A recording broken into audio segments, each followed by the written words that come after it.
अच्छा भाई, इस वीडियो में हम ज़रा बात करेंगे एलिप्स की या बेज़वी शक्ल की।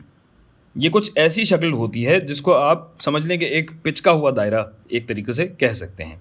इसकी ख़ास बात ये होती है कि इसके दो एक्सिस आपको नज़र आ रहे हैं, दो महवर हैं, यानी इस महवर के गिर्द भी घूम सकता है ये और इस महवर के गिर्द भी घूम सकता है। और आप देख सकते हैं कि एक महवर या एक एक्सिस छोटा है और एक एक्सिस बड़ा है। तो ये जो छोटा वाला एक्सिस है, उर्दू में वैसे बहुत मुश्किल नाम भी इसका निकाला जा सकता है, लेकिन आप बस इसको छोटा रेडियस या माइनर रेडियस कह सकें, जिसकी निशानदेही बी से की जाती है। और इसे आप बड़ा एक्सिस या मेजर एक्सिस कह सकते हैं, जिसकी निशानदेही ए से की जाती है। अब ये एलिप्स जो है, आप देख सकते हैं कि ये लेटा हुआ एलिप्स क्यों है, क्योंकि बी ए से छोटा है। यानी लेटा हुआ सिर्फ इस वजह से है कि ये एक्सिस छोटा है। अगर ये एक्सिस बड़ा हो जाएगा और ये एक्सिस छोटा होगा तो जाहिर है ये जो हमारी बेज़वी शक्ल होगी ये क्या होगी, ये खड़ी शक्ल होगी। और बेज़वी की ख़ास बात ये है कि इसमें दो अदद पॉइंट होते हैं जिनको हम कहते हैं फोकस। फोकस 1 और फोकस 2, दोनों फोकस को अगर मिला के कहा जाए तो फोसाई कहलाता है। फोकसेस चाहें तो कह सकते हैं, लेकिन फोसाई या फोकाई ज़्यादा बेहतर एक इस्तिलाह है।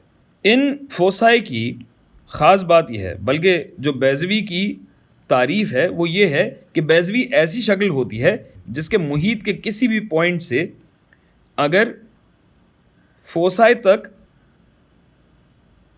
दोनों फोसाई से अगर फासला निकाला जाए, इसको मैं D1 कहूँ और इसको अगर मैं कहूँ D2, तो एलिप्स की जो तारीफ़ बनती है वो ये है कि भाई D1 जमा D2 जो है ये बराबर होता है 2 टाइम्स A, यानी इस A का दुगना बनता है।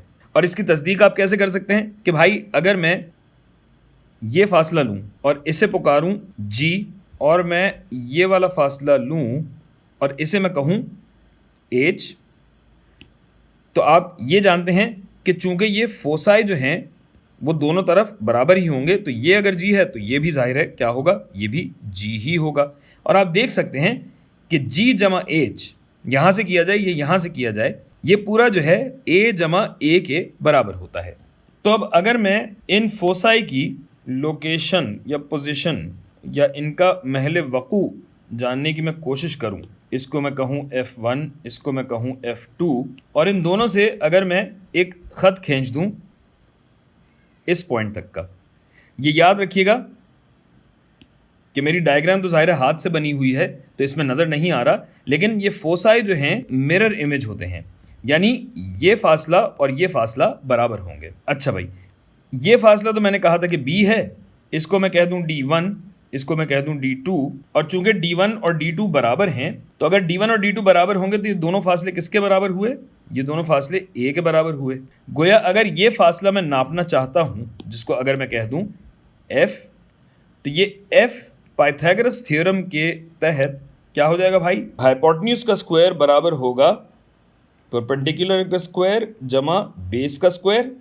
और अगर फोकस को या F को मैं यहाँ सब्जेक्ट बना लूँ, F स्क्वायर्ड बराबर हो जाएगा A squared minus B squared के, तो F की जो लोकेशन मेरे पास आएगी वो प्लस और minus under root A squared minus B squared आएगी।